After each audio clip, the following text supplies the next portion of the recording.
Thank you very much. I was just dealing with people from the Middle East, Arab people and other people on the potential peace deal for the Middle East. Peace for the Middle East, that's a beautiful phrase, and we hope it's going to come true, but it's very close. And they're doing very well. We have a great team over there, great negotiators, and there are unfortunately great negotiators on the other side also. But it's something I think that will happen, got a good chance of happening.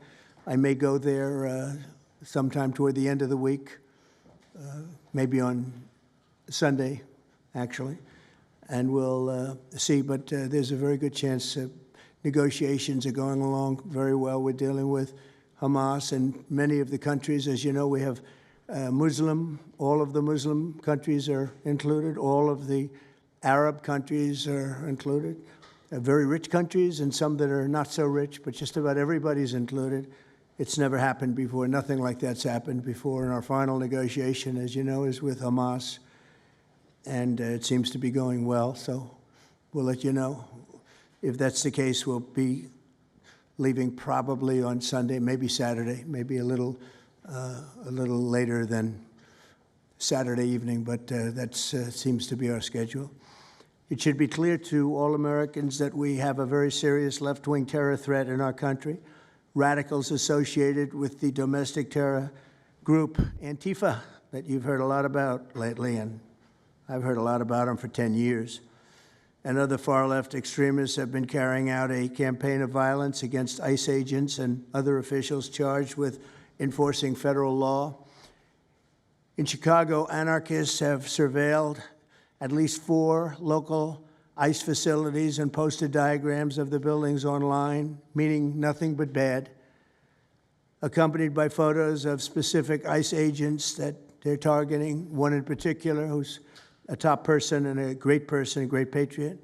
In July, approximately a dozen Antifa-aligned militants stormed the ICE facility in Texas and then lured officers out of the building before firing dozens of rounds at police. They were crazy, frankly, shooting one Texas officer in the neck. And in Portland, Oregon, Antifa thugs have repeatedly attacked our officers and laid siege to federal property in an attempt to violently stop the execution of federal law. Everything we're doing is very lawful. What they're doing is not lawful. And what the governor and the mayor of, as an example, you could say of Portland, and you can say certainly of Chicago, it's not lawful what they're doing. They have to be very careful.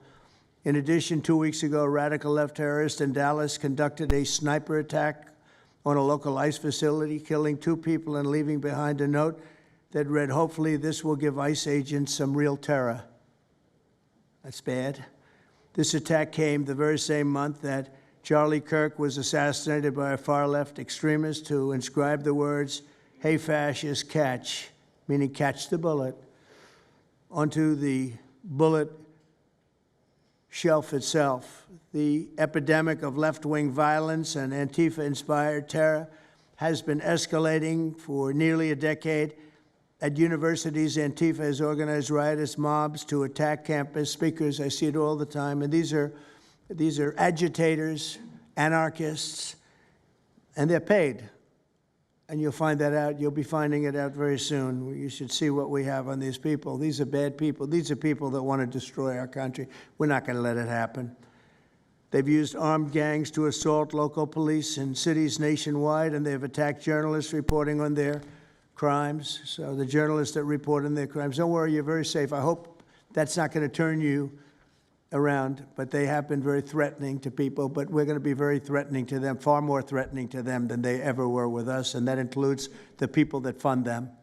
Probably some of the people I know, some of the people I dine with, but if they do, they're in deep trouble. So we're going to be looking very strongly at the people that are funding these operations. When you see the signs, and they're all made out of a beautiful, beautiful paper, beautiful, nice, stiff, very expensive paper, with beautiful wood handles, all the same color. They come from very expensive printing machines. These are not people that write out their signs in a basement that believe in something. These are paid anarchists.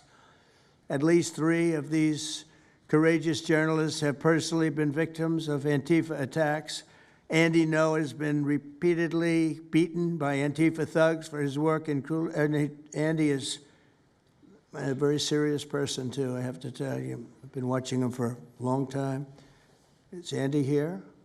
That's what I thought. Hello, Andy. I thought that was you. You're looking better than you do out on those streets, huh? You look much better. It's nice to have you. You feel a little safer here, I think, maybe. Well, not that safe, because you have them. You have to worry about that. But thank you very much. Andy Ngo has been repeatedly beaten by Antifa, and including one assault that left him with a brain hemorrhage.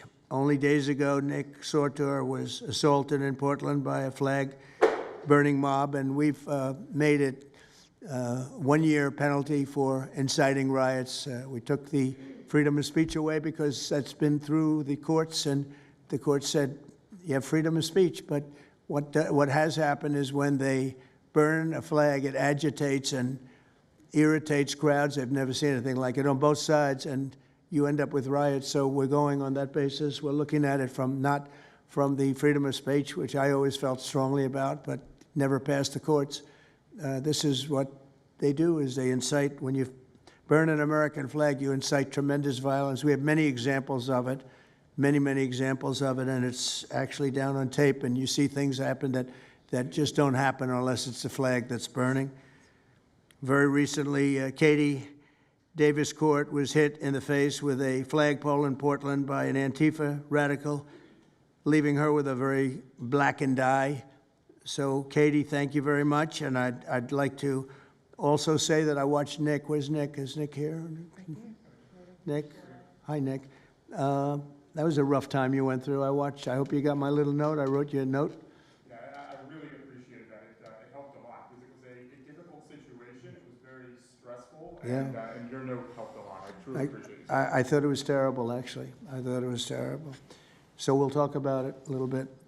Under the last administration, the Department of Justice targeted faithful Catholics, Christians, and patriotic parents as domestic extremists. They said, oh, they're extreme because they believe in God. They're extreme because they go to Catholic church, or evangelicals, where everybody was under the gun. Unless you were a really bad, sick person, then they left you alone. Under the Trump administration, we're going after Antifa criminals, and all who fund and support their campaigns are in serious trouble. And we have a lot of records already, a lot of surprises, a lot of bad surprises. It's people that you would never think. I want to thank Attorney General Pam Bondi, who, by the way, yesterday was incredible in Congress. It was amazing, and she just did it from the heart and the brain, because she's very smart, in all fairness. But she did it from the heart, and she did it an incredible. Everybody was talking about it. She exposed some of these fake senators, these terrible senators, people like Blumenthal that had a phony war record. For 20 years, he talked about what a hero he was, and it turned out he never went to Vietnam. For 20 years, he talked about being a hero in Vietnam. Then it was exposed when he said what platoon he was with, and it was exposed that somebody was watching from that particular platoon. They said he was never with us.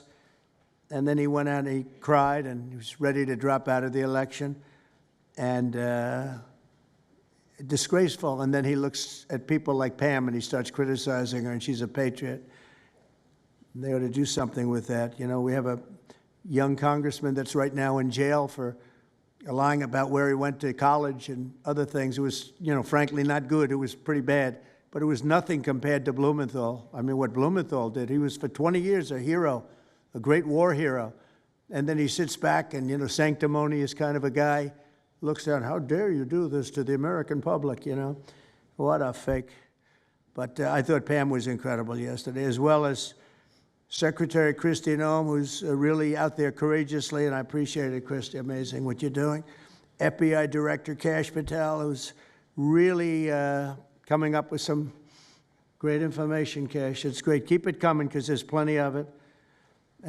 Deputy Attorney General, one of the best lawyers you'll ever find, Todd Blanche, who I know personally is a good lawyer because I'm here.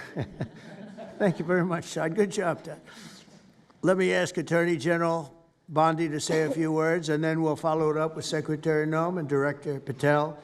And we're going to have some of the people around the table, very courageous people, and they're going to be talking journalists, almost all, and they're going to be talking, and we'll take some questions from the press at the end. Okay, Pam, please. Thank you, President Trump. And as you made clear, Antifa is a domestic left-wing terrorist organization. We've seen them on video for years because they wanted to be seen and they got away with it. They beat journalists, they attack courthouses, they attack police stations, they dox and assault our law enforcement officers. The Biden administration let them commit these crimes with total impunity for years. So did Democrat leaders like Pritzker and Mayor Brandon Johnson. Last week, independent journalist Nick Sorter was arrested just for protecting himself against Antifa. I saw it online and I called Nick. I couldn't believe what happened. He did all this just trying to save our American flag from being burned. He was pushed down and assaulted, yet the local police arrested Nick, not the Antifa thugs who did this to him. Antifa feels empowered to operate in the open because weak Democrats have turned a blind eye to their actions. Their hatred for President Trump and for law and order agendas fuels their violence. We've seen more than 1,000% increase in attacks against our ICE agents since January 20th. Secretary Noem is out there fighting for you firsthand to keep our federal officers safe, to keep our federal buildings safe, and we're not going to have it anymore, these thugs. We saw what's happening in Portland and Chicago, and you saw what happened in Dallas. No longer. This is not activism, it's anarchy. We can't and we will not let masked terrorists burn our buildings, attack our law enforcement, and intimidate our communities.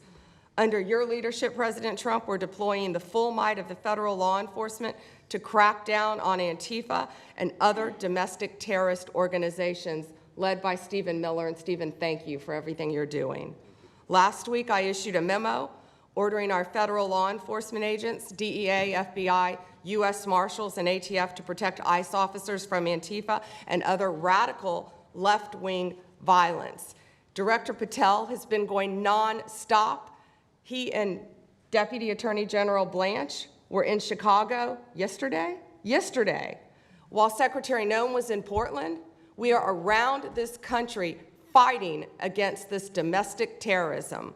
We had Apple and Google take down the ICE block apps. Hope they continue to comply with that. It's threatening the safety of our federal law enforcement officers. We're not going to stop at just arresting the violent criminals we can see in the streets. Fighting crime is more than just getting the bad guy off the streets. It's breaking down the organization brick by brick. Just like we did with cartels, we're going to take the same approach, President Trump, with Antifa. Destroy the entire organization from top to bottom. We're going to take them apart. Thanks to your bold leadership and the designation of Antifa as a terrorist organization, which is exactly what they are, Americans will no longer tolerate their unhinged violence. Thank you. Thank you very much, Pam. Christine. Well, thank you, Mr. President, and thank you for hosting today and focusing on Antifa and the terrorists that they are. Let's not make any mistake. These individuals do not just want to threaten our law enforcement officers, threaten our journalists, and the citizens of this country. They want to kill them. Their agenda is to destroy the American people and our way of life, and this president is standing in their way. He is stopping them from bringing their death and their destruction to the individual citizens in this country that just want to raise their kids and their grandkids in peace and in safety. I want to also thank everyone around this table for being so bold and so brave, for standing up and recognizing the threat that Antifa is to our way of life. By recognizing how advanced they are, how sophisticated their networks are, how they've infiltrated our entire country, and we're seeing them play out with their tactics from city to city, and how they have built out their funding mechanisms. And sir, I also want to thank our Treasury Secretary for his work in getting to the bottom of these funding mechanisms and individuals who are perpetuating this violence on our American cities. I was in Portland yesterday and had the chance to visit with the governor of Oregon and also the mayor. They're in town, and they are absolutely covering up the terrorism that is hitting their streets. While you talked about some of the stories of our ICE agents, our Border Patrol agents, how they have been attacked, how they have been shot at, injured, the damage that they've done, these leaders in these local cities, along with Pritzker and Johnson, ignore what's going on, or, sir, they're helping Antifa cover it up. We have arrested dozens of individuals that are Antifa members or affiliated with them, and I want to thank our Attorney General for prosecuting them and making sure they never see the light of day again. They have been so bold in making sure we're bringing those individuals to justice. One of the individuals we arrested recently in Portland was the girlfriend of one of the founders of Antifa, and that we are hoping that as we go after her, interview her, and prosecute her, we will get more and more information about the network and how we can root them out and eliminate them from the existence of American society. I want to thank the new journalists here today for telling their stories and for being able and willing to go to the streets and to cover what's happening here in America. Many times the legacy media has looked the other way, refused to tell the stories. The networks have not really focused on what this is and what damage it is doing to our country, and how this network of Antifa is just as sophisticated as MS-13, as TDA, as ISIS, as Hezbollah, as Hamas, as all of them. They are just as dangerous. They have an agenda to destroy us, just like the other terrorists we've dealt with for many, many years. And today is the day that we have a president that won't tolerate it and will stand up and fight for the American people. So thank you for being here, for being so bold, and for standing in the gap at such a time as this. It will matter, it will make a difference, and your life will be one of significance because of what you've done today. So with that, God bless you, and thank you, Mr. President. Thank you very much. Thank you. Cash, please. Thank you, Mr. President. Mr. President, the American people gave you a sweeping mandate in your victory in this election cycle, and they demanded safety and security for our citizens. And your administration, with your leadership, has provided us with the resources that we need, which is a whole-of-government approach to go after criminals absolutely everywhere, not just outside of this country, but within this country. And that takes a whole-of-government approach. The interagency seated up here with the Department of Homeland Security, our Attorney General, our Deputy Attorney General, and your White House staffers, and including Stephen Miller's leadership, has allowed us to go out there and map out these networks. What we are doing at the FBI is simple. It does not require rocket science. We are following the money. Money never lies. And that's what it's going to take to bring down this network of organized criminal thugs, gangbangers, and yes, domestic terrorists, because that's what they are. They are harming everyday citizens in every single one of our communities. And the folks you see here on the right and left, they're some of the bravest men and women we have today. They're reporting the stories live time because the mainstream media won't cover it. They're putting their lives on the line. They're standing up for the flag. The least we can do is stand up for them. So you have my thanks. I read more of your stories than I do theirs because you guys are putting out the truth. And we deserve a country where you are protected as equally as they are. We, in this FBI, will go after with the criminals with a vengeance. We will not rest until we find every single seed, money, donor, organization, and funding mechanism that we have. And I want to echo the Secretary's comments on Scott Bessent, who's allowing us to map out these networks through their financial criminal activities, which has been going on for decades. And I would like to remind the American public, they built this disease temple of corruption over decades. And in 8 short months, Mr. President, you have crippled their foundation because of your leadership here, because of the interagency, because of people like Deputy Attorney General Blanche, and because of Attorney General Pam Bondi's fearless leadership to go after criminals wherever they are. They will not be able to hide. They were able to hide and conspire with prior administrations, and we are exposing their corruption from within. And we will go to every single city in this country under Operation Summer Heat and the other operations we are doing at the FBI to bring these criminals to justice. We will arrest every single one of them from whatever perch you sit in, private or public, no matter how your goal or your ambition is. It will be crushed by the Constitution because the American people deserve law and order, and that's what we're going to give you. Thank you very much, Cash. Great job. Maybe we'll start over here. Would any of you like to say something? Feel free. You can say it in front of a fine group of people, also journalists and reporters. You want to start? Sure. Go ahead. Absolutely. President Trump, members of the cabinet, really appreciate you guys bringing this together. And the fact that we are here today on such short notice shows how serious you guys are taking this issue of trans terrorists and frankly, the cities and police departments that are cooperating with Antifa, such as Portland. I mean, the Portland politicians are literally willing to sacrifice their own citizens just to appease these Antifa terrorists. It's sickening. I've seen it firsthand, obviously. When I went to jail that night, never expected it to happen. I thought that they were maybe removing me for my own safety. It never crossed my mind that I was the one that was being arrested for a crime after I was just thrown into a hole.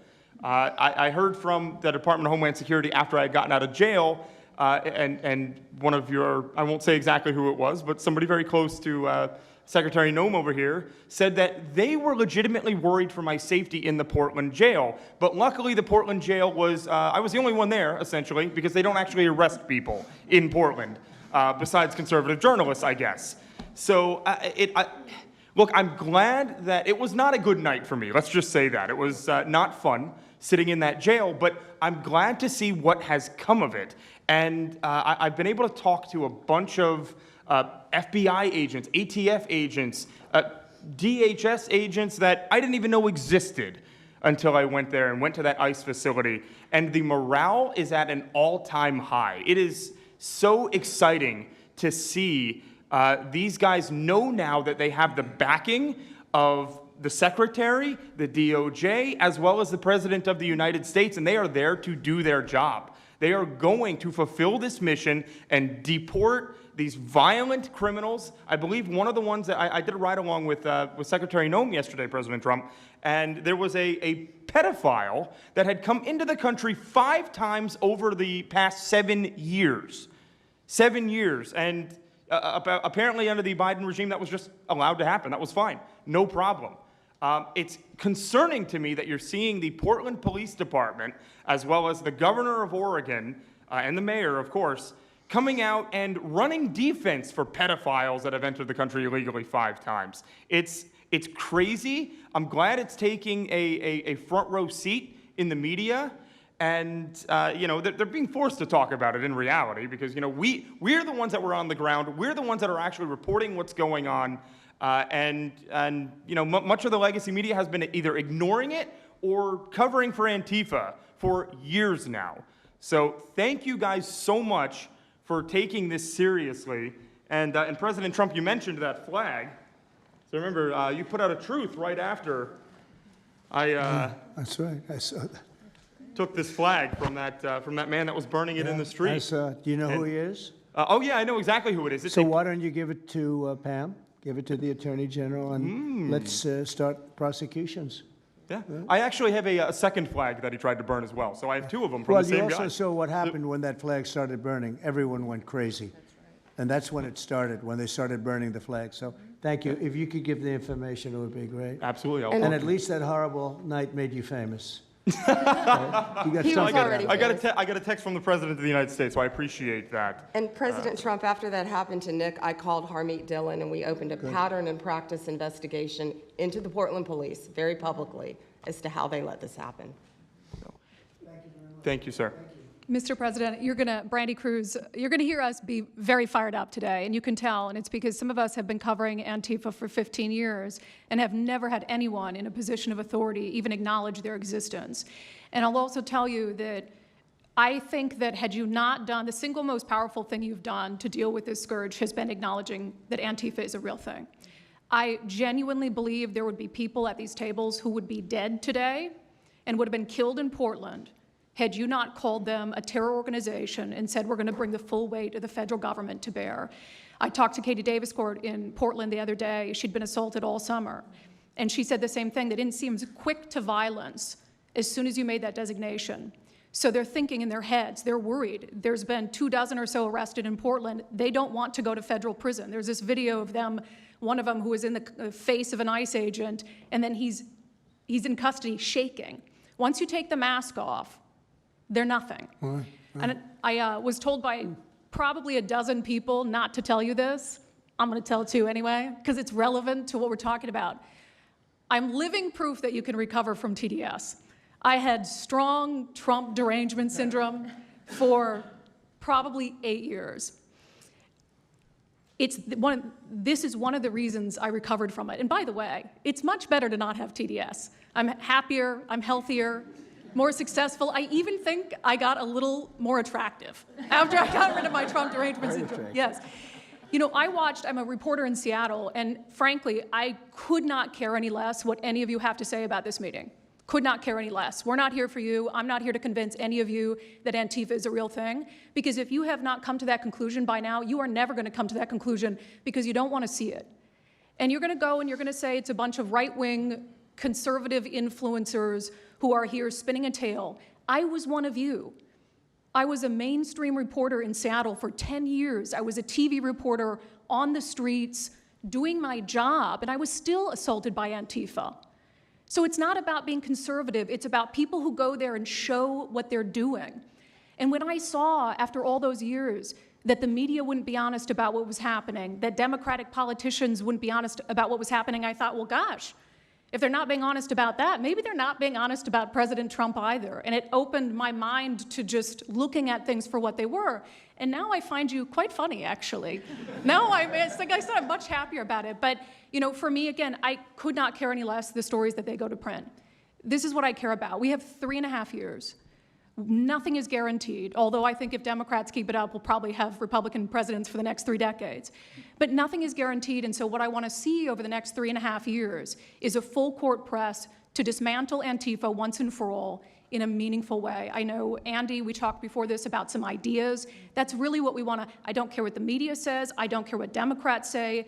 They will never wake up to this fact. So we want the federal government to take as many of these cases as possible, look at the interstate travel between Portland and Seattle when it comes to these people who are committing violent acts, and hopefully in 3.5 years, they will be a shell of their former selves. Very close to that, and it's Antifa and many others, Yes. unfortunately. There are many others, bad ones. Most have been named terrorist organizations. There are a couple that we're going to, but I think we've got it pretty well covered. But there are many others, but very specifically today it's Antifa, and it's really bad, and we're going to get it cleaned up. Andy, do you have something? Thank you very much. I'm glad you no longer have TDS. I feel very good about that. Fully recovered. Thank you. Thank you, Mr. President and members of the Cabinet. I have a lot of gratitude, and a little bit about my background. I'm born in Portland, Oregon, from there, and growing up, it's always been left-wing, very progressive, and I liked it. It had cafes and artists and those who lived a bohemian lifestyle. And in 2016, I was a graduate student at Portland State studying political science. I was an editor at the student paper there, a very progressive paper, and I was assigned to cover the election night demonstrations.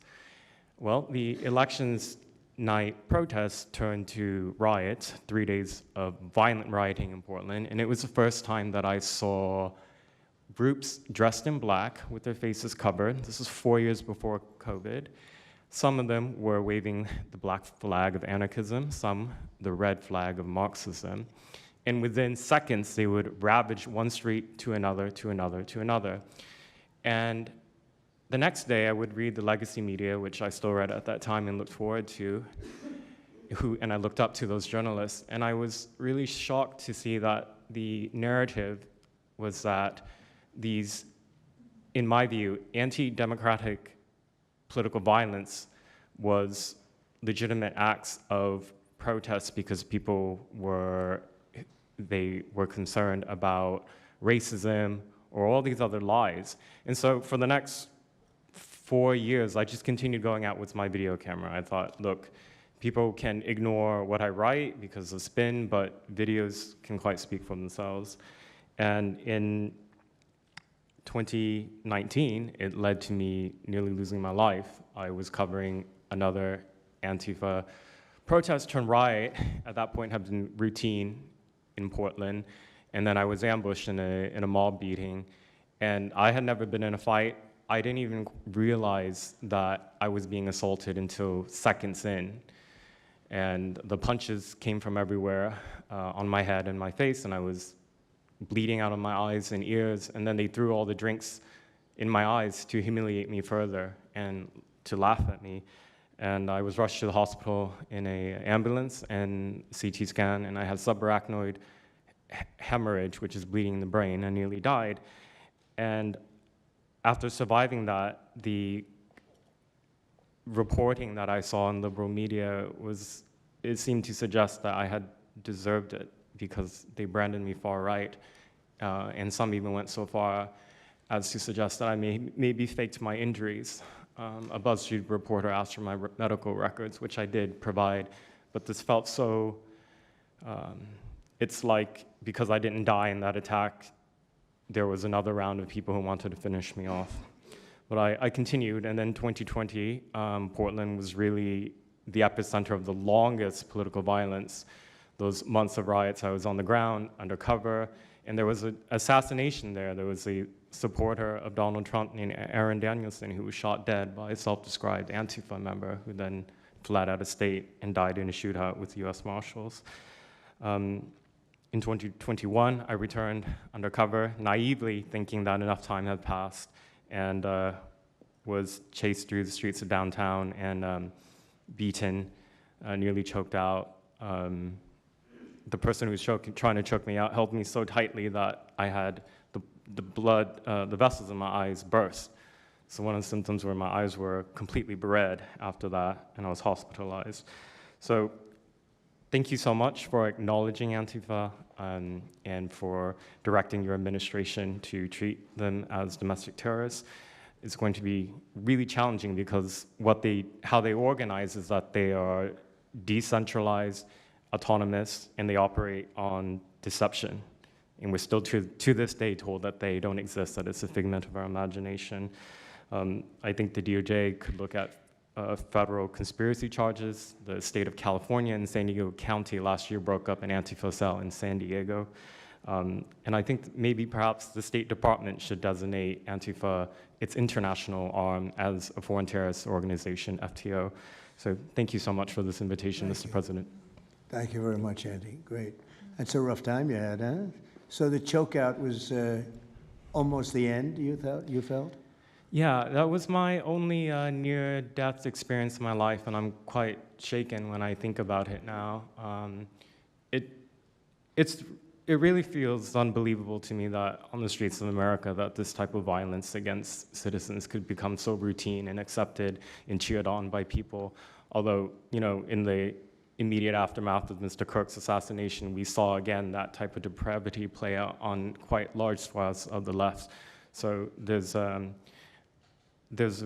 deep sickness that's in this country right now, and it pains me a lot to acknowledge it. Yeah, the amazing thing is you look at Portland, and you see fires all over the place. You see fights and, I mean, just violence. It's just so crazy. And then you talk to the governor, and she acts like everything is totally normal. There's nothing wrong. It's almost like, are you waking up from a dream or something? You see it on your network. You see it all over the place. And it's so bad. It's so crazy. It's like the movies you see for the kids, I guess not only the kids, adults also, where you have these bombed out cities and these bombed out people. It's like worse than that. I don't think they could make a movie as bad. And then the governor will get up and say, I don't know why they're coming here. It's such a wonderful place. And the amazing thing is the people want us to be there. The people, when they get the real people that live there, many of them have left, but the real people want us to be there. The same thing in Chicago. So they've had 60, 70 murders over a short period of time, murders, people that got shot. They've had hundreds of people shot, and then a guy like Pritzker, or this low IQ mayor, gets up. I mean, he got up, he's got a 5% approval rating, and the people are all against him. They want people to come. Beautiful black women are wearing a MAGA hat last night on television. Beautiful people. And they said, we don't care who comes, just stop the crime. They don't care, frankly, they don't care if it's National Guard, military. Send in anybody you want, stop the crime. And they're afraid to go out. They can't even go out. And then a guy like Pritzker, think of that, 50, 60, 70 people over a short period of time murdered, actually murdered, mostly gun violence, but knives, but gun violence, they're murdered, and hundreds of people shot. They had one weekend where they had like 18 murdered and 71 shot. But they said, you know what their excuse is? Yeah, but it was a long weekend. In other words, it was a long weekend, so that was okay. And then Pritzker gets up and he says, like, I don't know what they're talking about. We don't have crime here. They're crazy. I think actually they're petrified. You know, their families live there, everything else. I actually think they're scared. Pritzker was a failure in his family. They threw him out of the family business. Guy's a loser. But you know what? They actually, I believe they're scared. They're actually frightened for their lives. Jack, please say a few words. Mr. President, thank you so much for having us here today and holding this roundtable. Antifa is real. Antifa has been around in various iterations for almost 100 years in some instances, going back to the Weimar Republic in Germany. And it's now been just under 1 month since we saw a far leftist murder Charlie Kirk, and we saw thousands upon thousands of people, other far leftists and people in positions of authority, people like nurses and pilots and doctors and HR departments, celebrating the death and the murder of Charlie Kirk. This sickness that's out there is absolutely real. And Mr. President, thank you for mentioning the fact that one of the bullet casings read, "Hey fascist, catch" on it. One of the other bullet casings right next to that had Bella Ciao written on it. Now, Bella Ciao is a song that is known in Antifa circles as the international anthem of Antifa. And all of us around this room that have studied Antifa, we're very familiar with these symbols. And Mr. President, I think the situation is getting worse. When you look at people like Luigi Maggioni in his 20s, Thomas Matthew Crooks, of course, who took a shot at you, sir, the ICE shooter in Dallas, and now this Tyler Robinson, we're starting to see a pattern of more and more murderous violence. And this same violence is not just random. It is targeted assassinations, which are getting worse. And every single one of us in this room that goes out there, and obviously you as well, sir, and all the staff, we are now under that threat every single day. And working there at Turning Point USA, and I've spent just about the last month out there in Phoenix with Erica, with the family, with the team. And I will tell you this, Mr. President, even though going through something like that, which is an absolute nightmare, and people say, you know, what was it like to speak in front of all those people? It was horrible. Every second of it was horrible. But we're not going to quit. And Turning Point USA is continuing the tour that Charlie was on. We had 6,000 people when we went back to Utah. We had 5,000 people last night in Montana, if you can believe that. We are continuing to organize on campus. We are getting more and more people coming out in the face of this threat, knowing what happened to Charlie. But Mr. President, we need to do something about this, because I fear that the next one who could be killed could be sitting at this table right now. And we're not going to stop, but they need to stop, and they will not stop until they are stopped. Thank you. Thank you, Jack. I appreciate it very much. One thing I have to say is that Washington, D.C. was almost as bad. I don't know what could be worse than Portland. You don't even have stores anymore. They don't even put glass up. They put plywood on their windows, but most of the retailers have left. But Washington, D.C. was so bad, and Pam, I'd say it took 12 days to really make it pretty good, and a month to make it great. And now people are going out to dinner. The restaurants are booming. They don't have enough seats. They're opening up new restaurants because many of them closed.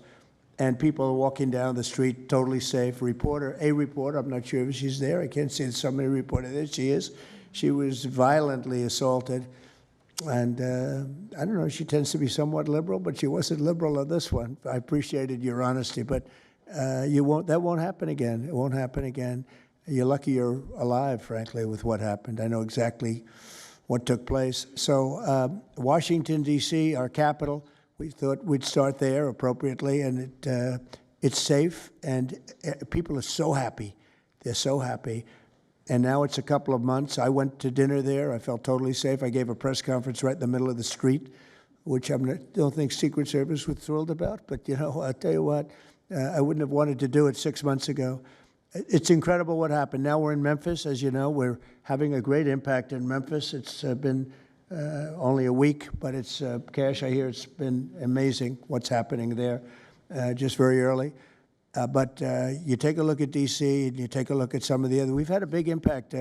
What we haven't said, because Pritzker said, well, crime is going down in Chicago. Well, 5 months ago, Cash went to Chicago with a lot of FBI agents just to prepare it so that we went in with, I guess you could call it a surge, call it whatever you want, but would be even more effective. And we're going to be doing that, and very, very strongly doing that, because Chicago is a very unsafe city. It's a great city. The head of the Union Pacific Railroad said, "Sir, please save Chicago. It's a great city. It can be saved." Other cities are gone. I mean, they're lost. They can get better, but they're just really, they've been so decimated. But I'm so proud of what they've done so quickly in D.C., and it's taking place quickly in Memphis, where we were asked to go by the mayor and by the governor. And it's really incredible what we can do and how fast we can do it. Let's go for two more. Would you like to go? And then Katie, you'll go, okay? Please. Yeah, thank you, Mr. President, for having us here. And not to sound like a broken record, but it needs to be said that Antifa is real. Yeah. It's real. It's a threat. I just saw them last weekend over in Portland while they're causing mayhem over there. And the reason why they're such a big problem is because we have Democrats and a lot of people in the mainstream media refusing to acknowledge that they even exist, right? So how can we as a country begin to address it when you have large swaths of these people who are supposedly decision makers and people who are supposed to inform, they don't want to say that it exists. Because the common argument is like, well, they're not a real organization because there's no national leadership, they don't have a national headquarters, so how can law enforcement go after a group that doesn't exist like that? Well, law enforcement goes after criminal groups that organize to rob banks or do smash and grabs. They don't have a registered LLC, they don't have official membership cards, they don't have a business address, but law enforcement still goes after them because they're working as a group. These people don't just show up, randomly at the same time to do the same thing, dressed in a very similar fashion, espousing the same ideology. And they say, well, it's an ideology. It's like, well, yes, it's an ideology because there's people alive, present, that believe in it, and they're acting on it. And so I've been very well aware of what Antifa's been doing. I was very busy during the riots in 2020. That was probably my most exposure to them prior to this year. I've been at the ICE facility at Broadview. I'm originally from the Chicagoland area, unfortunately, but that's where I grew up around. Like I said, I was in Portland. I was covering the riots in Los Angeles as well. And probably one of the most disturbing parts about that is, in addition to Antifa being present, they were tagging the streets with CJNG, which is Cartel Jalisco Nueva Generación, which is a cartel. So you have these people who are working basically in concert with other terrorist groups to say that we're here, we're present, and we're gonna attack federal agents and people who are gonna expose what we do. And so, to be clear, political violence, sustained political violence that we're seeing in this country is not a both sides issue. I was, I was at Charlie Kirk's memorial in Glendale recently. Conservative gathering, totally peaceful. It was the most peaceful gathering that I've been at. Every other time that I've been covering violence in the streets, just this year, just this year, it's always been from left-wing people, radical left-wing people. And it's not even just Antifa anymore. The shooting that happened in, the defensive shooting that happened in the Chicago area, that wasn't someone dressed in black bloc. That was just somebody that had taken upon themselves to go out and try to interfere and ram federal vehicles. So people are becoming more and more radicalized, and it was to be expected, unfortunately. And the reason why we're in this position today is because after I was done covering the riots, I was at the border from the San Diego sector all the way down to the Rio Grande Valley sector, covering the border crisis month after month. And we all knew the solution to that. We all knew why it was happening. It's because, well, it's racist to have a border. It's like, well, actually, it's not, but okay. And so it required you to come back into office and to fix the problem, but it's no longer just a border issue. It's a nationwide issue, and that's one of the reasons why you got elected back into office, because thankfully the American people said we're not going to deal with it anymore. But unfortunately, there's a lot of people, as we've seen, who are willing to take to the streets to do violence. And that's a scary thing, because typically when I was in 2020, I was covering Minneapolis, Los Angeles, Portland, Seattle. I was over in Chaz, and that was to be expected. But now, because the issue of immigration, illegal immigration, is so widespread, riots can happen anywhere. Attacks can happen anywhere. So that's why it was weird kind of going back to my home state to cover this violence. I mean, just after the Dallas shooting, they were chanting outside Broadview, shoot ICE, shoot those, efforts, shoot those efforts. So I'll just leave that. Thank you so much again for having this. this is very dangerous. You know, we don't work for companies that have billions of dollars. You know, we're running and gunning often on our own. We became friends. A lot of us are friends because we would see each other all the time, and we became friends because we wanted to have someone watch our back while we're out there. Because like I said, we're just out there. And but we'll continue to do it because it's an important topic. It's an important issue. The American people deserve to know what's happening in these chaotic situations, and we're more than happy to do it. So thank you, sir. Great job. Thank you very much. Katie, please. Hi, Mr. President. It is an honor being here today, and I first wanted to start by thanking you guys for designating Antifa a terrorist group. It's exactly what this group is. It's a long time coming. I'm an investigative journalist from Seattle. I work for the Post Millennial alongside Andy No and Jack Posobiec. I have been infiltrating Antifa cells in Seattle and Portland for the past decade. I know their inner workings, and Antifa uses extreme political violence to crush the civil rights of their political enemies and believes that violence is justified by any means necessary. But today, I want to focus on what is happening in Portland at the ICE facility. I've been covering this for the past 4 months, and this is a call out to corporate media who has completely ignored this story or has falsely reported on it. This is nothing short other than a sustained attack on the United States, which is being supported by Democratic elected officials. The Portland Police Bureau has completely abandoned several blocks outside the ICE facility, giving away their jurisdiction to a terrorist group who has spent the past 4 months harassing, assaulting, and intimidating anyone they perceive to be against their cause. Not only have federal agents been relentlessly assaulted for more than 100 consecutive days, black-clad anarchist militants concealing their identities behind black facial coverings have been assaulting reporters just for trying to cover their crimes. Today, I am sitting here with a black eye and a concussion after being violently hit in the face with a metal pole while reporting outside the ICE facility just this past week. After the attack, I immediately went to three Portland police officers who refused to detain the suspect. I took the time to chase down the suspect in the streets, had her held for 35 minutes. I was waiting for Portland police to come, and they never came. Then that's what opened my eyes to what this group is actually doing. I watched 20 Antifa militants help my assault suspect escape into an Antifa safe house that is 1 block away from the ICE facility. And this safe house is where Antifa-affiliated protesters are conducting paramilitary operations. It's where they're arresting, they're showering, they're eating to continue this occupation. I have staked out this safe house and have observed shift changes. This group is highly organized. It is being funded through mutual aid groups, and they have no plans of stopping. Residents living across the ICE facility have been held hostage by Antifa. They're begging for federal intervention. The city refuses to help, and they want you, President Trump, to come in and restore law and order. I want to stress the importance of taking this situation seriously because when I first started reporting on this occupation, I went undercover in Black Bloc. I talked to these Antifa militants. I lasted for about a month. They believe that ICE agents are the Nazi Gestapo who need to be killed. They told me that directly, and I think that if this situation is not taken as seriously as it is, it's just a matter of time before someone gets killed. And thank you for having me. Thank you, Katie.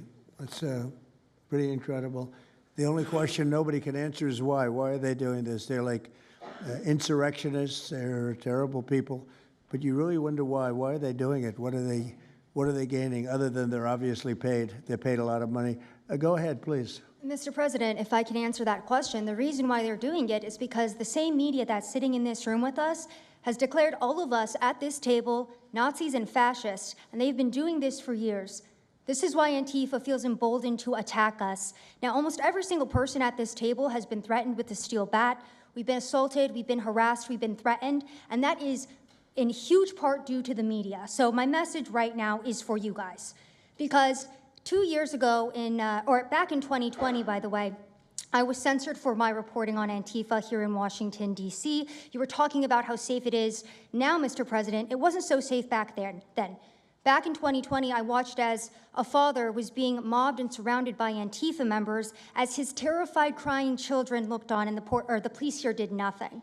I watched as a woman had her hair violently ripped out of her skull simply for waving an American flag on the streets of Washington, D.C. And by the way, if you guys try to go and find any of this footage, you won't find any of it because Twitter deleted all of it because our president shared my reporting and they deleted my entire account immediately after. So now, if you want to know what happened in 2020, all you're going to see is the media headlines that said that it was fiery but mostly peaceful. Thanks for that one, CNN. The reality is that it was an extremely violent period of time, and for the last 10 years, Antifa has been wreaking havoc on law-abiding and innocent American citizens, and it needs to end. Now, I'm with Turning Point USA. It's an honor to be here, Mr. President. Thank you guys so much, everybody in the administration, for giving us a seat at the table, because the media has not only been demonizing us for so long, but immediately after the brutal assassination of our founder, Charlie Kirk, our Turning Point USA chapters have seen an uptick in violence across the nation as Antifa chapters that are embedded in our universities go and target them. It's been extremely difficult to report on the ground, and for a long time I was afraid to go to Portland because I knew that the only people who would have my back, like Julio said, were one of my friends on the ground because there is no police force there. I was terrified to go because I knew if I got shot or stabbed, and I have been assaulted, I've been mobbed and robbed in Austin, Texas by Antifa, that nobody would come to help me. So my plea to the entire administration, especially to the DOJ, is every single radical left-winger who is in front of the ICE facility in Chicago, in New York, in Portland, please make sure that you use the full force of the law to come after each and every single one of them, because it is us being soft on left-wing violence that has fomented all of the terror that we have seen in this country, and it is the left wing getting away time and time again with assaulting law-abiding American citizens that has led us to this place. So truly, to the Americans that I speak to on the ground, they feel completely abandoned by their state and local government. So please step in. You have Americans begging for the National Guard, and to the media over here, please report on the truth. Please do your jobs. I'm an American citizen. Everybody at this table simply views ourselves as American citizens who have an iPhone and the will to actually tell the truth. So please take your job seriously and tell the truth to the American people. And thank you for letting me be here on behalf of Charlie to continue his legacy of cleaning up the country. Thank you, Mr. President. Thank you very much. Appreciate it. Wow, you feel very strongly, I can see. I'm mad. I got beat up so many times, Mr. President. My friends have gotten beaten up, and I want to cry right now from happiness because we have been completely ignored for so long. For almost 10 years, we've been getting assaulted on the streets. I have watched children cry as their parents have been attacked on the streets. That should not be happening at our nation's capital. So please, again, the DOJ, please utilize the full force and go after each and every single one of these people. Fantastic. Thank you very much. Great job. Impassioned. That's important, because you should feel like that. Please, go ahead. Mr. President, thank you for having us here and bringing together this panel of brave journalists, everybody on this side of the room. And no one can speak to the violence better than these people here. So I think we know that this is not just a story about violence and chaos, as you alluded to, Mr. President. This is a money story. And at the Government Accountability Institute, my colleague and I, Peter Schweitzer and our team, we followed the money, and we followed it to the top of what we call the protest industrial complex, Riot Inc. And we found a network of NGOs. It's not just the Soros network, the Open Society network, it's other funding networks, the Arabella funding network, the Tides funding network, Neville Roy Singham and his network, Foreign Cash. And it's also big left-wing funders. Some of them are not citizens of this country. Mr. Hans-Jörg Wyss of Switzerland.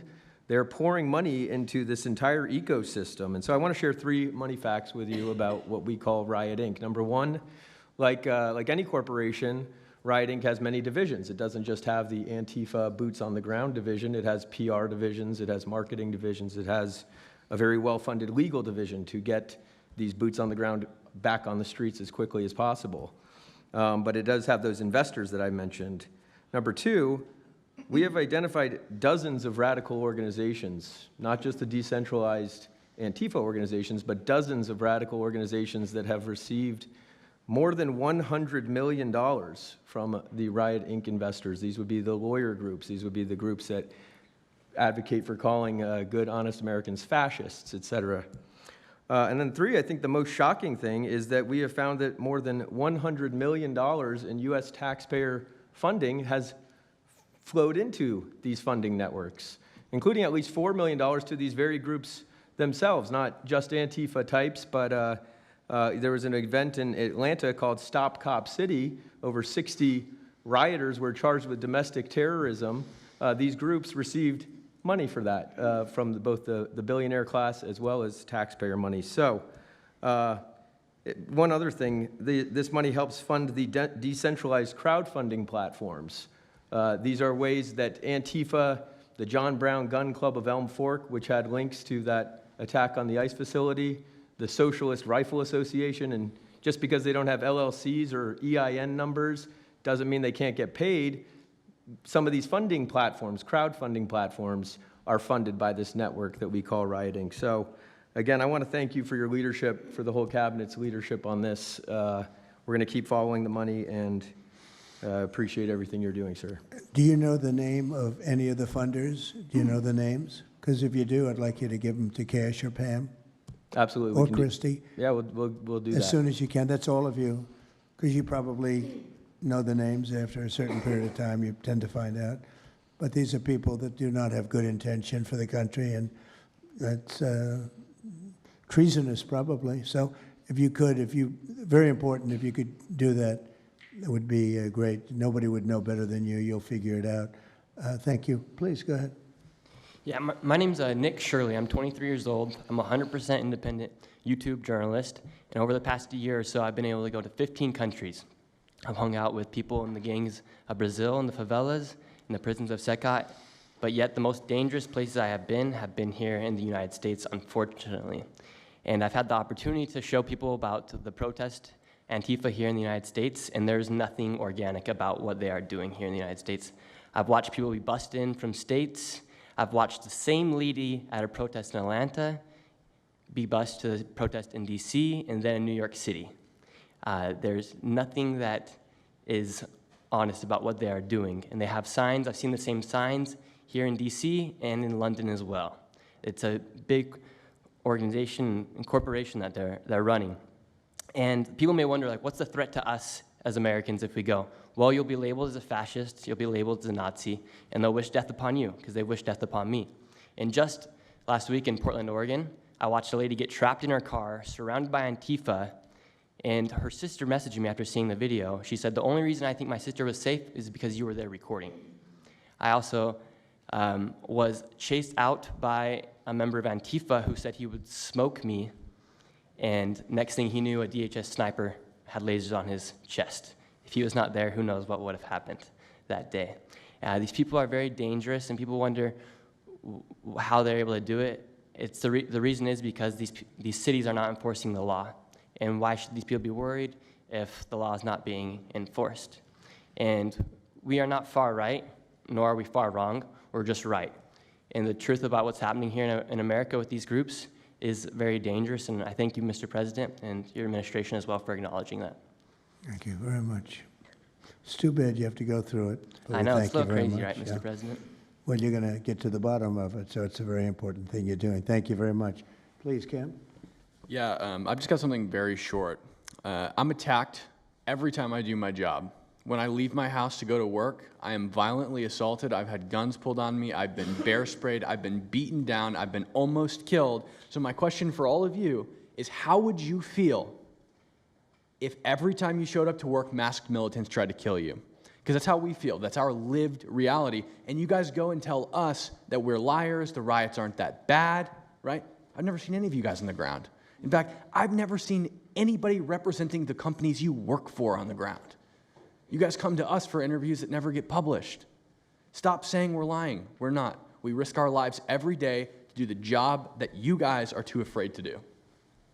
What network would you say is the worst, if I could ask? Oh, man, yeah, that's a real tight spot. Honestly, it's a simple question. And it's just... Well, there's a lot of people in this pool, and I would say I'm not talking about Fox. I'm not talking about Newsmax or any outlet that resembles them, so I'll let you guys put the pieces together on who I'm exactly talking about. Who would you say? Which network would you say? MSNBC, for sure. Oh, they're terrible. I agree. They're CNN, terrible. probably close, yeah. Yeah. I'd rate it that way, yeah. MSNBC, that's Brian Roberts. Yeah. That he allows that to happen is a disgrace. Absolutely. And CNN is second.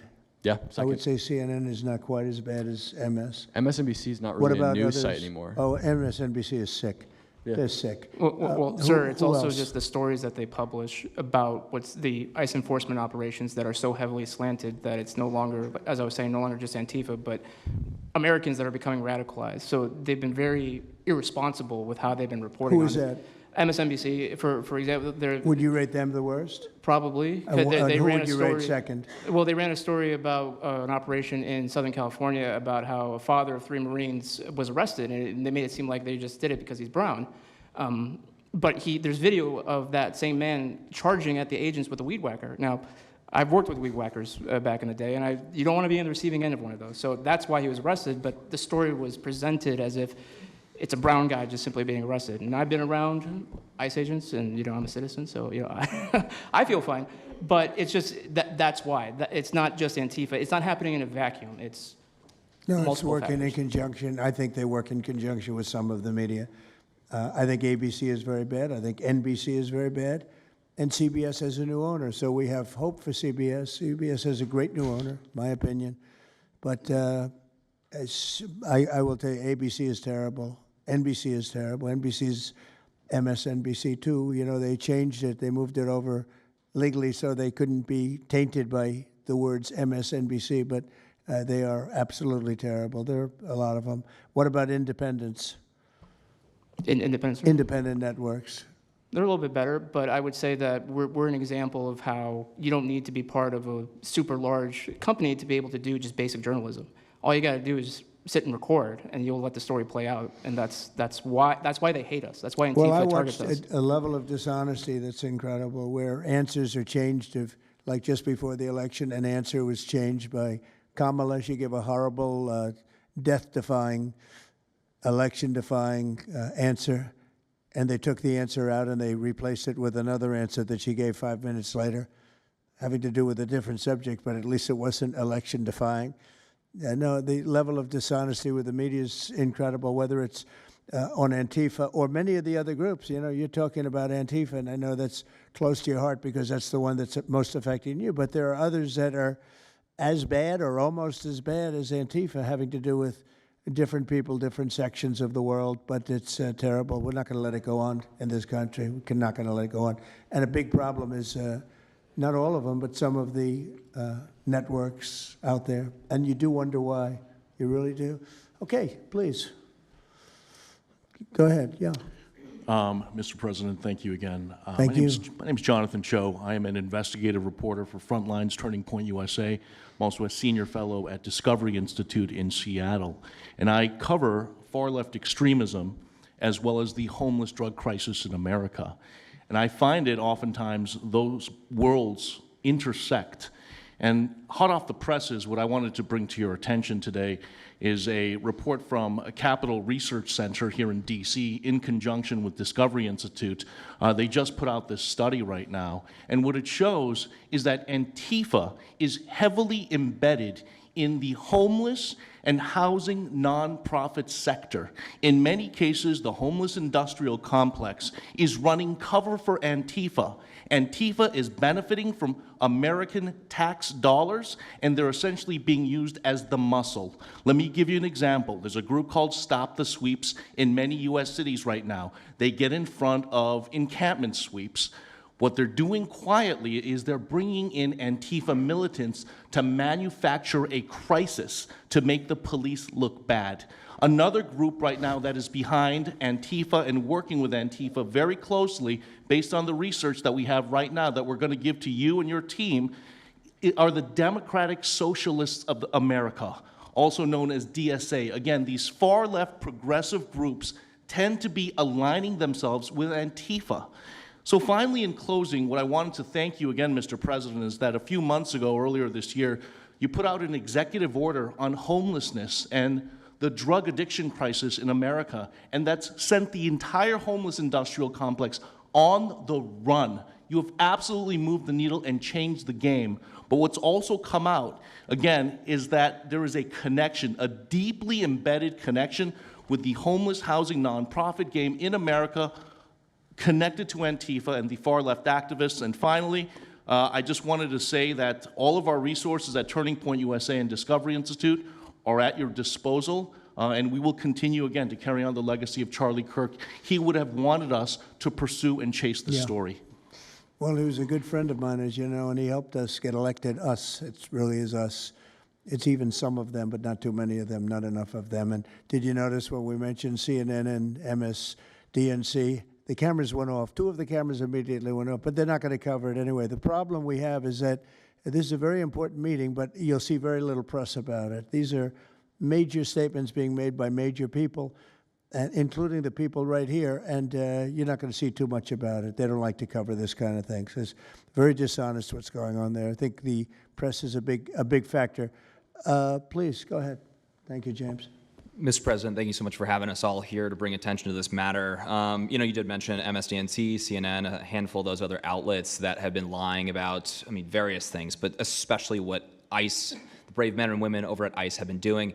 I was talking to Antifa members in Portland the other day, and you know, a lot of these people genuinely believe, they buy these lies, and they genuinely believe that they're fighting against literal Nazis and not brave men and women that are putting their lives on the line to basically, you know, enforce basic immigration law, right?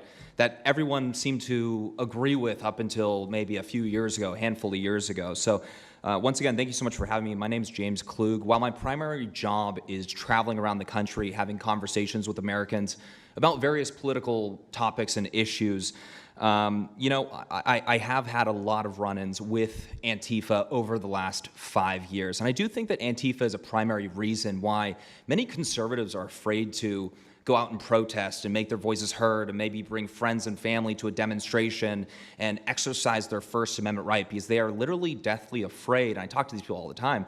They're afraid of militants showing up in black bloc and hurting them and their families.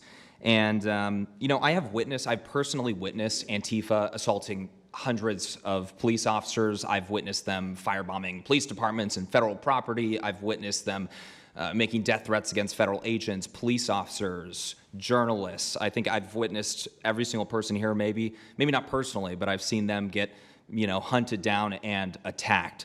And so, you know, this is a group that is responsible for a good percentage, if not a majority, of the violent riots in 2021 and 2020 when Democrat mayors had a kind of a hands-off approach with these left-wing militants. Just as a quick reminder for everybody, we're talking about dozens of murders that happened in those riots. We're talking about billions of dollars of damage to property and communities all over the country. We're talking about thousands of officer injuries. So this isn't just like some little thing that they're, you know, oh, they punch a journalist here and there. No, they're responsible for a lot of damage and a lot of people that have, you know, unfortunately died and basically suppressing people's voices, you know. And so what I did want to talk about is to get this footage, almost every single person in the room here, to get this footage, you have to go undercover because you are at risk of being beaten or worse. You have to go undercover. You have to film low-key to capture them committing crimes. This is stuff that the mainstream media was not doing and has not been doing. They'll show when Antifa is maybe, it's a little bit more peaceful, and they'll show when it's more mellow, but they'll remove the cameras when things get violent and it's actually dangerous to be here. And I have personally witnessed legacy media vans showing up at a riot 300 yards away, getting out of the vehicle, filming for 30 seconds, saying something like, you know, fiery but mostly peaceful, packing up, and to add insult to injury, you have Democrat politicians that are saying, it's just an idea, right? That's all this is, so it's just an idea. After all of this chaos, it's just an idea. Well, that idea has threatened to kill me and many of my friends that are here today. So, Mr. President, thank you so much for bringing this to the forefront, and it's definitely making a big change. Really appreciate you. One question. So why is it there are numerous groups? I mean, Antifa is terrible, but you have other groups that I guess probably are almost as bad or just as bad. Not one other group was mentioned. I'm sort of surprised at that. You just come into contact with Antifa? It seems to be that you mostly come into contact with Antifa, please. There's a lot of overlap, and I would say that, for instance, Jonathan brought up the Democratic Socialists of America. They're basically the same thing. I mean, there's a lot of Democratic Socialists of America who are out there in black bloc, hiding their faces. And so I think we use, and I do understand, for the record, I do understand the challenge, as Andy pointed out, with Antifa as a graspable entity. I do. But at the end of the day, when you look at behavior, you prosecute behavior, right? We're not prosecuting ideas or ideology, you're prosecuting behavior. So whether you can prove that this amorphous thing is Antifa or someone has a patch that says Antifa, it doesn't matter. Did they assault someone? Did they assault a federal agent? Were they engaged in rioting? What is it? And so they're always using that, oh, well, they don't call themselves Antifa, even though some of them literally do. It's called Rose City Antifa. How long has it been around in Portland, Andy?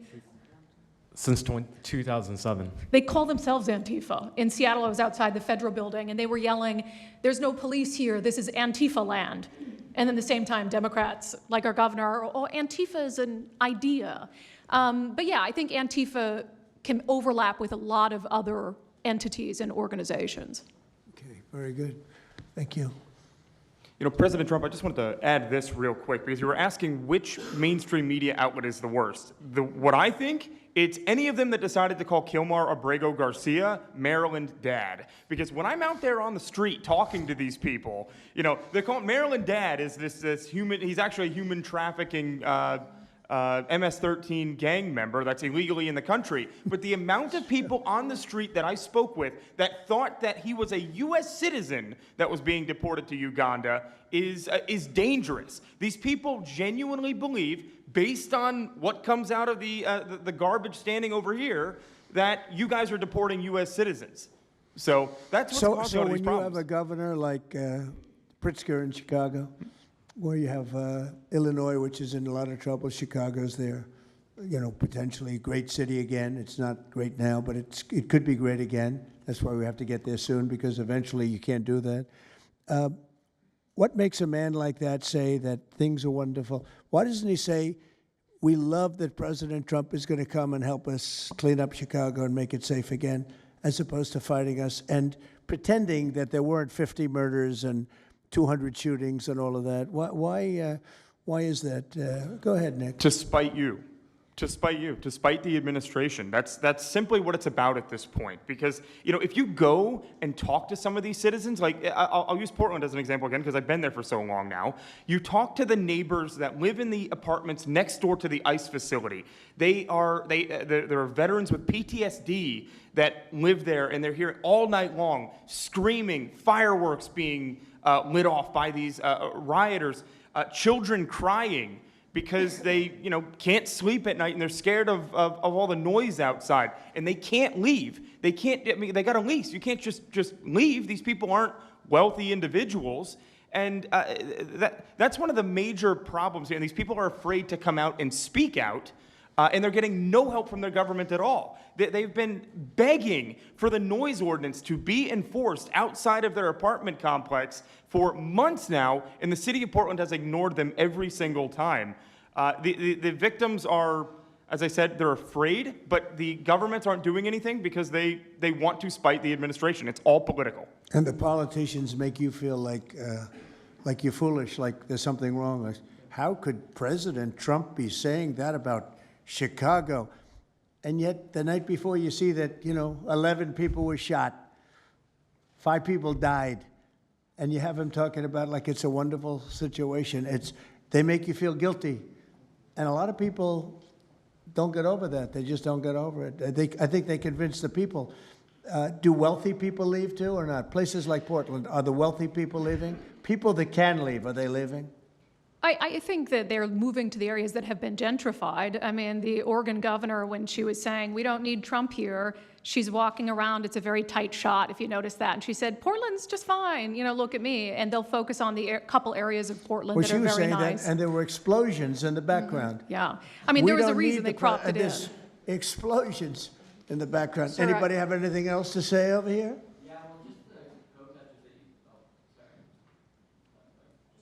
And then should we be taking questions, or is it just a waste of time because they can ask questions, but, well, there's Brian, he's good. But you know what? In a way, it's a waste of time because if you give a great answer, they don't put it on. If you give a horrendous answer, or even if you give a great answer, they make it sound like it's not a great answer. They're very dishonest. Go ahead, Nick. Yeah, and I think part of that dishonesty comes from what they see. For instance, I've never been asked to go on any other show besides Fox News. My clips go viral everywhere, but they've never even asked, like CNN's never asked, MSNBC's never asked. And a lot of times when I go to hotels, I'll stay and I'll watch like MSNBC. Fortunately, their ratings are terrible. They are terrible. MSNBC is dying, and CNN is dying like a dog. And Poor CNN. It's so pathetic. It is very pathetic. You ever see their anchors in the evening? Nobody ever heard of them. Where do these people come? I could take anybody off the street in Washington, D.C. that do a better job. Yeah, and it's not amazing. hard to show what's going on these days. You literally have an iPhone and you can post it on X. They don't believe in the star system, you know. It's just one of those things, right? Okay, Nick, you finished, Nick? Yeah, Are thank you you very finished, much. Nick? Good Can I- job. Thank you very much. Well, you've been through hell, I tell you that, but you're really incredible patriots, incredible people. Go ahead, please, Brian. Brian, go ahead. I'm so thankful for each and every one of you here right now, and I'm very grateful that my network, Real America's Voice, has partnered up with many of you. Jack Sobin, you have a show on a network. Many of you, Savannah, have appeared on a network as well, so thank you for being here. My question is this: in terms of following the money, I would just notify that the city of Austin is cleared to vote tomorrow to basically waive a $120,000 fee so that a No Kings, basically an anti-Trump rally, can occur in their city. They're bypassing the fees, rolling it to the taxpayers. So my question is to you: what can the people of Austin, Texas do right now to make sure that their tax dollars don't fund a No Kings anti-Trump rally coming up? Well, you just tell me that I would love to do something about that. Bring a lawsuit, do something. You know, the best thing you can do is have honest elections, because the elections are totally rigged in so many of these places. You know, you take a look, the people, they're all loving you. They can't breathe. They love so much, every one of them. You don't see one negative, then all of a sudden you lose the election by 20 points. The elections are so rigged, and we proved that in 2020 more than any other time. But even the last election, there were areas that I won by much more. We won in a landslide, but I actually won in more of a landslide than we thought. I said, you got to get out, make it too big to rig. And fortunately, the people made it too big to rig. They tried. They tried. But the biggest thing you can do is have honest elections. You know, if you don't have, and you need great media. You need borders. You need borders. Wait. You need borders. You need honest media, you need honest elections, and you have a great country, and you need all three of them. Yeah, go ahead. To a lot of these radical groups that you talked about inside here. So thank you for removing. I would like you to make a big deal, though, if they're waiving a fee, but I guarantee they wouldn't waive it if it was it's not Trump. If it were a conservative rally, they wouldn't be waiving it. So maybe you can look into that, Pam. Todd? That sounds like one for Todd, Pam. Go ahead, Todd. Good luck. Thank you. Proof that Antifa actually enforces. Who are you with? Who are you? I am with What network? I'm with Al Arabiya. It's an Arabic network based in Riyadh in Saudi Arabia. But I am the foreign pooler today. Mr. President, you said that you might go to the Middle East on Sunday. Do you mean Egypt and Israel? And would you consider going to Gaza to see what things I on would, the yeah, ground? I would. I might do that. I may do that. We haven't decided exactly. I'll be going to Egypt most likely. That's where everybody is gathered right now, and we appreciate that very much. But I'll be making the rounds, as the expression goes. I probably will. See, I think Go ahead. Mr. President. Go ahead. Just to clarify, you said you might go to Gaza. You're saying that's Who the you first with? topic. I'm representing the TV pool, but I'm with NBC, sir. That's too bad. Go ahead. Well, just to clarify, you said you might go to Gaza, and then the second question I had earlier today, you said the mayor of Chicago and the governor of Illinois should be jailed. Have you asked the Justice Department to look at possible charges? No, I've seen the law, and when you have a group of people where the police call off the safety for ICE officials, I've understood that, and I've read it today in numerous journals, that that's illegal. What they did is I guess it was ICE, Christie, right? They were under threat, and the police were helping beautifully. and it was fine. And then all of a sudden, a woman was on the line saying, everybody, move back, get out, get out. And they were given an order by the second person in the police department, and the governor knew about it, the mayor knew about it. I understand that's a criminal offense. Do you want to comment on that, Christy?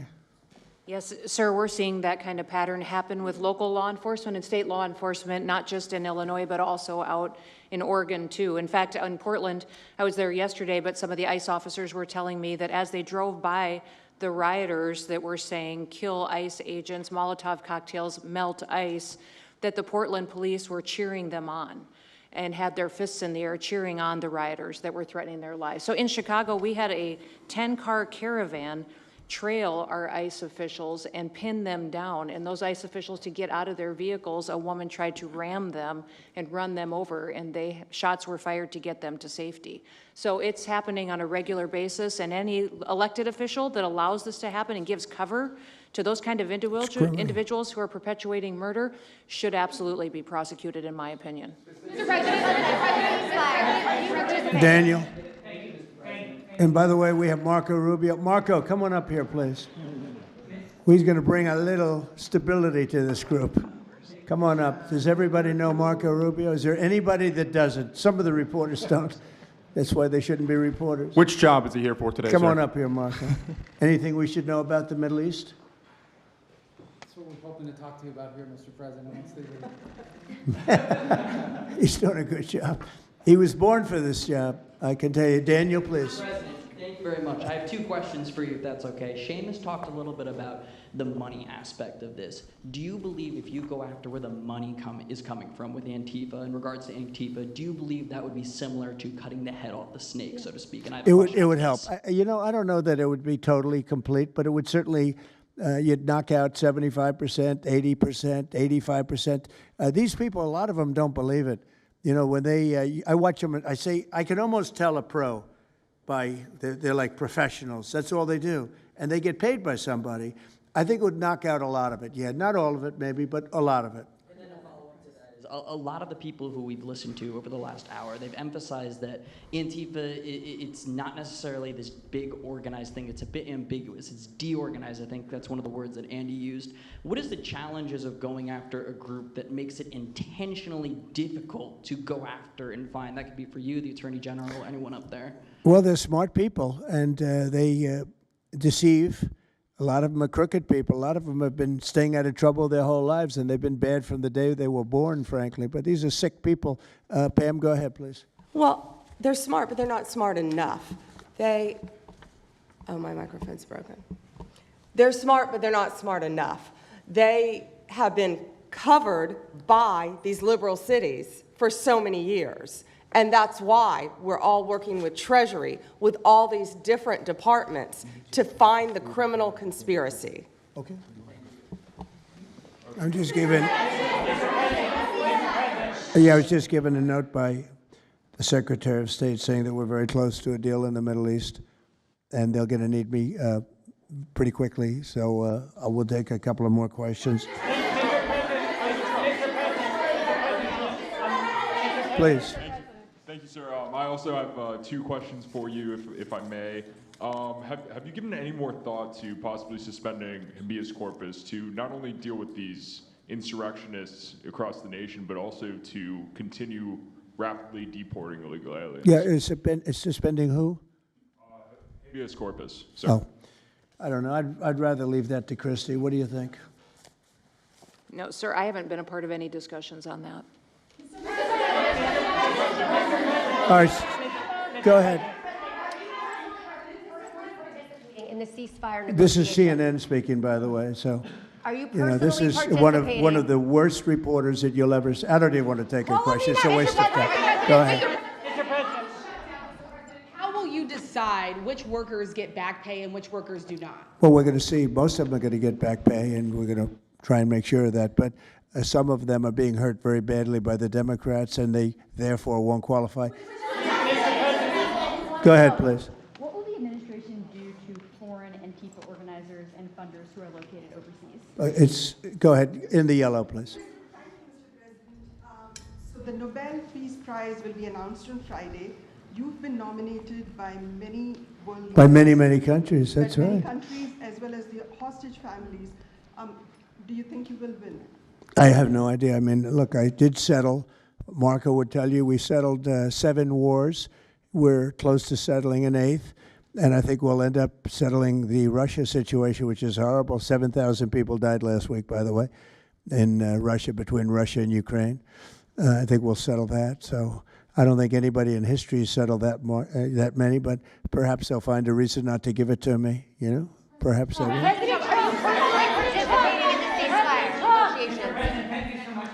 Thank you. Going to the shutdown quickly, what is your position on the extension of health care subsidies, which is what Democrats are asking for? All I want to do is very simple. I want to get the country open, and then we're going to discuss that.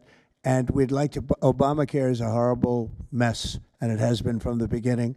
We want to make it better, stronger, even if it costs more money, we want to make it better. The Democrats want to make it worse. The Democrats want to approve health care for illegals coming into our country, many of them coming in from prisons and mental institutions and drug dealers. They want to give them health care. We don't want that for our people because that's going to destroy the health care that we already have. We'd like to make Obamacare better for people, less expensive and better health care. Yes, ma'am. Mr. President. I'm wondering if you've been briefed on the organization and funding of Antifa, and if so, what have you learned? I have been, and they have pretty good knowledge, but they're going to have a very good knowledge. And I really ask these very brave patriots that we're surrounded with today to let us know, because I think you probably have some pretty good ideas. And even if you're not sure, let us know and we'll figure it out, okay? If you could do that.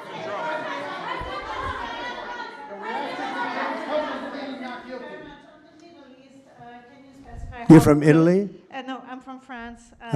Can you specify how close we are to the deal? Would that be announced today, tomorrow? And do you want to see the hostages released before you travel to the region?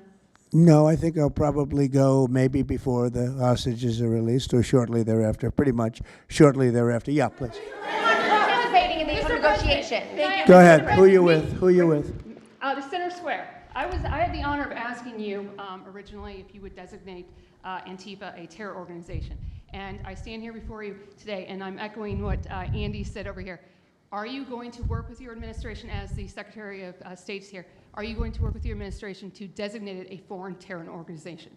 You mean a terror? Antifa? A foreign terror organization. Well, has that been done?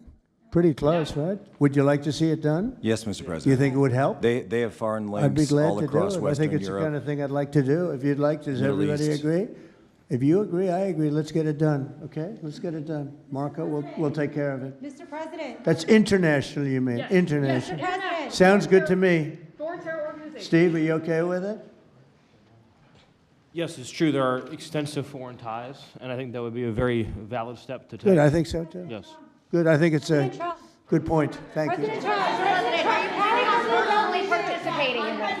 On the shutdown, we are now about 1 week away from military service members missing their paychecks. We'll always take care of our military. Would you encourage Congress to pass a standalone bill to pay our service members? Yeah, that probably will happen. We don't have to worry about it yet. That's a long time. You know what 1 week is for me? An eternity. 1 week for me is a long time. We'll take care of it. Our military is always going to be taken care of. Yeah, please. Blue dress, blue. President, Rebecca with Blaze News. I'm curious to know, so you're talking about the money funding these Antifa organizations, and somebody brought up Roy Singham, I think it was you, who, by the way, is married to one of the co-founders of Code Pink, this infamous left-wing organization. I'm curious to know the administration. Who is that? Who is that? Roy Singham. He's married to. No, did you say they're here?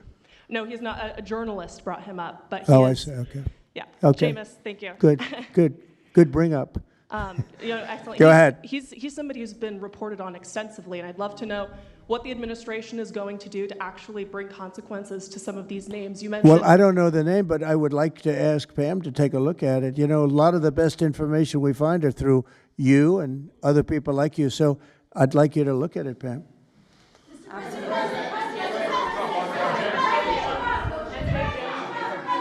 In the back, please. compelling proof that Antifa did infiltrate on January 6th, dressed up like Trump supporters and incited violence. Is that something that you would want the new J6 committee at Congress to look into? Well, I've heard that. They dress up like, they're fresh out of MAGA, but they have nothing to do with MAGA.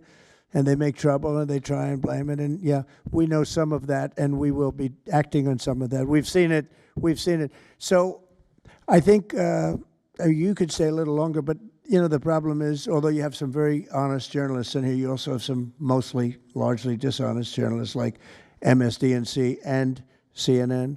I think they're very dishonest, unbelievably. It's like a waste of time even talking to them. But I have to go now to try and solve some problems in the Middle East, although I'm very well represented by our Secretary of State. He could probably do an even better job than me, but who knows? We don't want to take any chances, so we're going to go and do that.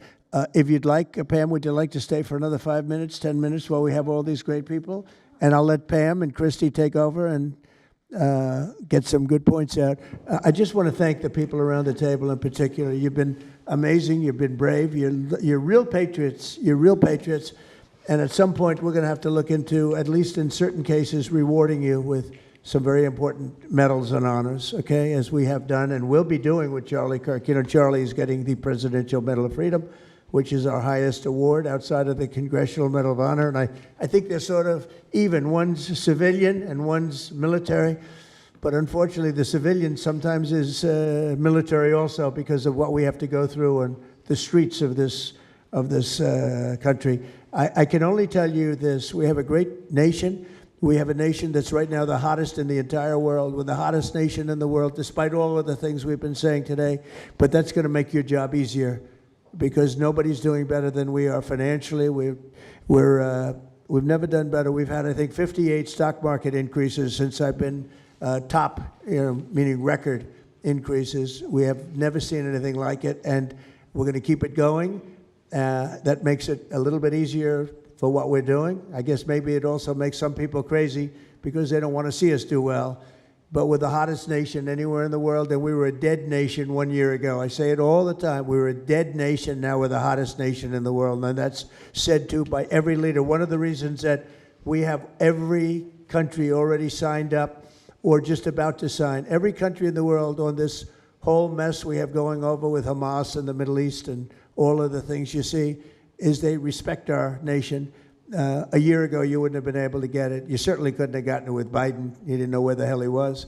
But a year ago, you wouldn't have been able to have a situation like this. So I just want to thank the people around this table, and certainly the officials around the table, because they've been incredible. They've been brave. And I watched yesterday, Pam, and I watched a little bit. I thought it was so good. I rounded up, and I watched it late in the evening because I thought you were fantastic yesterday. You really, look, you had some wonderful senators, some great politicians asking you very fair questions, and you had some real slime balls. But I thought you were amazing, so thank you very much. And Christy, thanks for the great job. Cash, thanks for the great job. Always my man back down there. He's the silent type, but he's a hell of a lawyer. Thank you all. We're going to get peace in the Middle East. That's what we want to do. Thank you very much, everybody.